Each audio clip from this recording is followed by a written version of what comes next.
Let's break down 3 running backs and 3 wide receivers who could potentially bust here in week 12 and end up hurting your fantasy lineup in a tough week.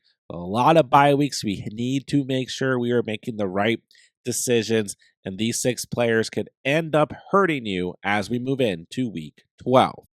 And before we do so, let me remind you guys that Underdog is the place you want to be if you want to get in on additional fantasy football action all season long. Their Week 12 NFL Pick'ems are live, and Underdog is giving all new users who sign up with promo code THECATCH a free NFL Pick'em to use towards Week 12's action. And on top of that, all new users who sign up on Underdog with promo code THECATCH, that link is down below, are also getting a 50% deposit match up to $1,000. All right, let's start the video off with Chuba Hubbard. And to be clear, I'm not saying all the players in this video are just going to be awful. You have to outright bench them. But I think that their overall ceilings could be capped due to matchup and other circumstances. But let's start with Chuba Hubbard. And for those of you out there worried about Jonathan Brooks taking away volume from Chuba Hubbard, I'm truthfully not super worried about it. I mean, we heard the same thing in week 10 and then nothing happened, but it looks like obviously Brooks has been cleared to go. He's going to play in week 12. I think he's going to be very minimally involved in this game plan and just kind of eased into things, but he could see some volume here. It could affect Chuba Hubbard, but really what I'm more worried about with Chuba Hubbard, who's a very tough player to bench, especially here in the bye-apocalypse, right, where we have 6 teams on bye week. We still have injuries rampant. I know it's tough to bench Chuba Hubbard. I still think he's startable, but I think we could see one of these lower ceiling games because he's facing the Kansas City Chiefs, who are allowing the fewest fantasy points to opposing running backs. This is a home game for the Panthers, so I think that helps them. Obviously, the volume over the past couple weeks has been really good. 28 touches in week 10, 6 targets, 4 catches. Did not play in week 11, obviously, but week 9, 21.2 fantasy points off of 15 touches, 3 targets, 2 receptions in that game. And the thing we have to look at here is even in week 8, the volume was still good, 15 touches, 2 targets, but against a tough run defense in the Denver Broncos, just 9.1 fantasy points. The week before, a better run defense in the Commanders, 11.2 fantasy points. The previous week against Atlanta, 15.3 fantasy points. So still a good stat line, but another tough run defense there. Then you go back to the previous 3 weeks, against soft run defenses, 17.5, 22.1, 27.9. So, I mean, listen, I'm just saying that we could see a lower ceiling game for Chuba Hubbard. Very tough to run against this Chiefs defense. And I would just be a little bit hesitant. If you feel like you have better options, maybe roll with them. Tough choices here in week 12. I know it's very difficult to bench Chuba Hubbard, but look at your options. Maybe you have some wide receivers on the bench with more upside and better matchups, things like that. Maybe running backs as well. Overall, tough matchup for Chuba Hubbard here in week 12. We'll see what happens. Next up, we got another tough player to bench, and that is Kyren Williams, basically a must-start player on a week-in, week-out basis. RB7 on the season. Super difficult to bench a player like Kyren Williams, who had a touchdown every game the first 8 weeks of the season. But the last 3 weeks haven't been as good for Kyren. A good matchup in week 9 against the Seattle Seahawks, 10.5 fantasy points. Week 10, a good enough matchup against Miami. They've improved against the run, but they're still not great, 11.2 fantasy points. A good matchup this past week against New England, 8.6 fantasy points. So 3 lower ceiling games in a row for Kyren. And now we get a tough matchup against the Philadelphia Eagles. I mean, this defensive unit looks fantastic right now. They've moved up to giving the 6th fewest fantasy points allowed to opposing running backs. This could be another situation where we probably see like 15-plus touches for Kyren in this game plan. Maybe last week he was efficient, right? 5.73 yards per carry. The week before, efficient, 4.13 yards per carry. But the red zone our offense may look a little bit different here. Might be more difficult for him to score in a tough matchup against the Eagles. So really hard to bench Kyren in general. Really hard to bench him when you got a bench full of players on bye week, right? So I get it. If you have to start him, that's fine. Very difficult to not start Kyren. Basically a must-start player on a week-in, week-out basis. But all I'm saying is we might be looking at another week where we need to kind of tamper our expectations of a ceiling out of Kyron Williams. All right, last running back that I want to talk about is Tony Pollard of the Tennessee Titans. Gets a tough matchup this week against the Houston Texans, allowing the 5th fewest fantasy points to opposing running backs. And Pollard has had 10.9 or less points in his last 2 games in tough matchups against the Chargers and the Minnesota Vikings. Just 4.9 fantasy points in week 11. 9 touches, 15 yards on the ground, 4 targets, 2 catches for 14 receiving yards. And basically, Pollard's been consistent on the season. Week 3 was bad. Week 7 was bad. This past week was bad. Outside of that, 10.3 or more fantasy points in every single game.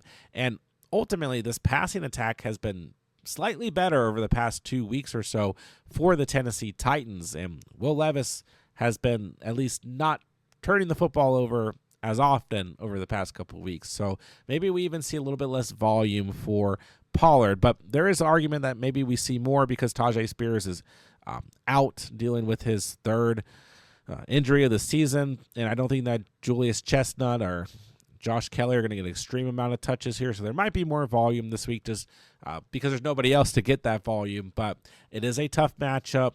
We just saw Rico Dowdle get absolutely stifled by the Houston Texans this past week. And the Texans are one of these kind of pass funnel teams. Very good against the run, not good against the pass. So it could be an interesting week overall for the Titans offense. And it's a road game for the Titans. If you got better options, I would strongly consider them. We could see a lower ceiling out of Pollard here in week 12. Moving along to wide receivers, let's talk Tank Dell, who, listen, this is not your must-start player at the wide receiver position on the Texans. Obviously, Nico Collins is, and I know Nico didn't have a great fantasy day in week 11, but the big touchdown got called back very early in that game. Would have been a different story if not. Then he almost scored another touchdown at a different point in that game. But nonetheless, right, Tank Dell, just a very difficult player to start right now because you can't trust him, right? 9.8 or less fantasy points in his last 2 starts. I mean, we had 2 good starts there in week 8 and week 9. No Diggs, no Collins, and it just hasn't been the year that we were expecting to get out of Tank Dell. And I think a lot of you guys out there may potentially be in a situation where we're in the biocalypse. You got a lot of players on your bench, a lot of players on bye week. We got injuries still rampant, right? And you might be staring at Tank Dell and saying, this is all I got. And I get it. I mean, he is one of these players that at any point can pop off and get you double digits. But the past 2 weeks have not been very promising. And, he's had 7 or more targets in his last 2 games and has not hit double digits. And the Tennessee Titans, believe it or not, giving up the 4th fewest fantasy points to opposing wide receivers. So I would feel better about Tank Dell like in week 13 when he plays the Jacksonville Jaguars. But outside of that, I don't know that I can start Tank Dell the rest of the season unless we see something really drastic happen because it's an inconvenient bye in week 14 against Miami, Kansas City. I guess we could start him against Baltimore in week 17 as they've been very poor against wide receivers, but it's a little bit of a tough overall remainder of the season for Tank Dell, and he's very, very difficult to trust overall. Here in week 12, I would definitely start other players over Tank Dell if you have the option to do so. Next up, let's take a look at Jordan Addison. Obviously, once again, not the must-start player at the position on this team. That would be Justin Jefferson, but this is a bad matchup for all parties involved. The Chicago Bears giving up the fewest fantasy points to opposing wide receivers, and Addison has been very inconsistent over the past couple weeks. Let's just look since week 7, since after the bye week.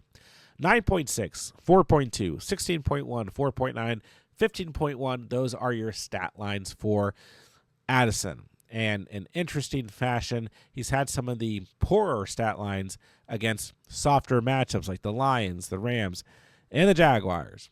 Nonetheless, Addison is one of these players that can always score. Sure.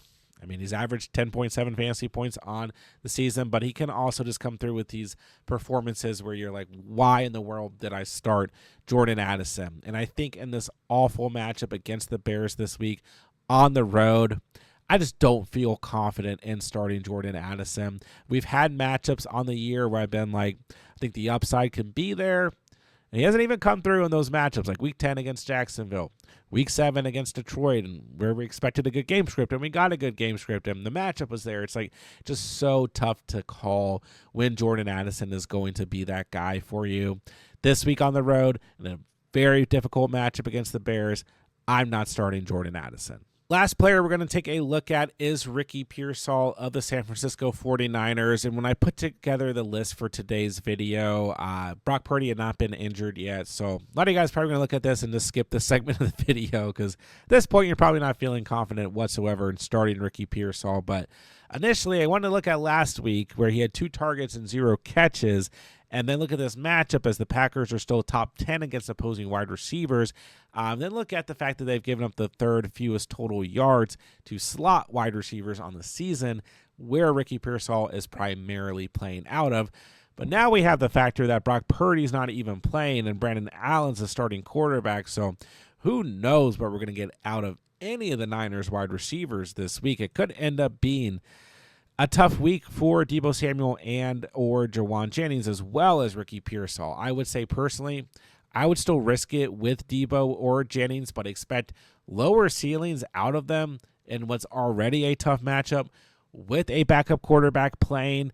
If you own Ricky Pearsall and for some reason, maybe like even we'll just say deeper formats, dynasty formats, I'm staying away from Ricky Pearsall this week. Backup quarterback, bad matchup overall, bad matchup for Pearsall specifically, and maybe even proceed with caution if you own any 49ers wide receiver moving into week 12. That'll do it for today's video. There are 6 players that could potentially end up busting here in week 12 and hurting your overall fantasy lineup. Don't forget, guys, I'm answering all fantasy football questions in the comment section down below. So if you guys need anything whatsoever moving into week 12, be sure to drop me a comment. I want to get all comments cleared before Sunday's slate of games.